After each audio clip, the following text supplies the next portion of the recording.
My son in a Sunday school setting, and one of the teachers came to me and he was being disruptive, and she said, we're really having a hard time with him today. And she just kind of blurts out the autism word. As a parent, I remember just feeling like, how dare she say that word to me, and I'm just being real. So what I did is I went home and got online and started checking things out. And I put some of his symptoms in there, like he hits himself a lot. As soon as we had the IEP with the teachers and the occupational therapists and the psychologists, they basically started shoving the paperwork our way. I saw the big words autism there. But I was fortunate that the very next day I met you. You were the only person that has asked me questions that are off the checklist. And we went through that with the school district. This long checklist, and I remember we were both on the phone trying to answer these questions, but they were never as specific as the ones that you gave. This is Owen. So we're looking forward to working with you next week. Can you say thank you? Thank you. Okay, see you next week, Owen. See you next week, Quan. As Owen had been kicked out of 3 preschools for not being able to line up and follow directions, Laura decided to teach him just that.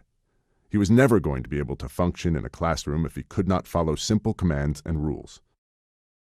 But 3 different schools had tried to get him to follow instructions and failed. We've tried some programs at home that he is not interested in at all, and this was something that he looked at and thought, this is such a neat program. And he sat there longer than I've seen him sit at a computer chair ever. When Owen came out of the room to go meet the kids, I saw a difference in him because his face was lit. I could tell he was stimulated by what he just experienced, and I could tell there was a level of confidence because he understood. Sit down. Stand up. He knew exactly what to do. He lined up and did the whole routine, and he was just so happy. And I just remember lots of laughter, and we were laughing at him, and it was just a really neat experience to see what he had learned in just an hour's time. It doesn't matter what sequence we put it in, he remembers it. He remembers to sit, he remembers to stand up. He has been watching the preposition video every night, and he's learned so much from that. And I think his favorite word now is beside. Beside. It's very cute. So it was neat tonight. He actually asked me, Daddy, what are you doing? And I told him I was stirring the water. It was neat. He did translate, Dad, what are you doing? But this is more than what he's learned in the last 6 months in a program that he's at in school. If someone were to tell me that this program was no longer going to be offered for us, I don't know what I would do. I would be in a state of panic. So far, in 1 week, this has worked so much for us, and if it wasn't there anymore, I would not have the hope that I have right now for Owen.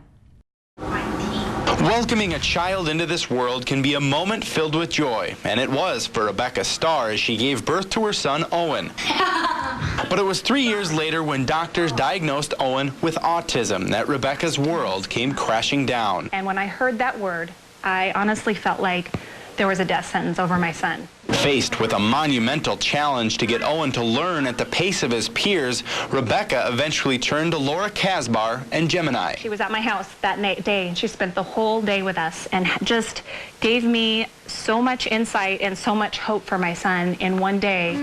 After 3 years of Gemini therapy, he's able to carry on a conversation like any 6-year-old, especially if it's about playing on the playground. The swings, I have free slides and 100 swings. Of course, the playground always seems a bit bigger when you're 6, and what little hope parents once held on to are now endless possibilities and a bright future. Turn it on.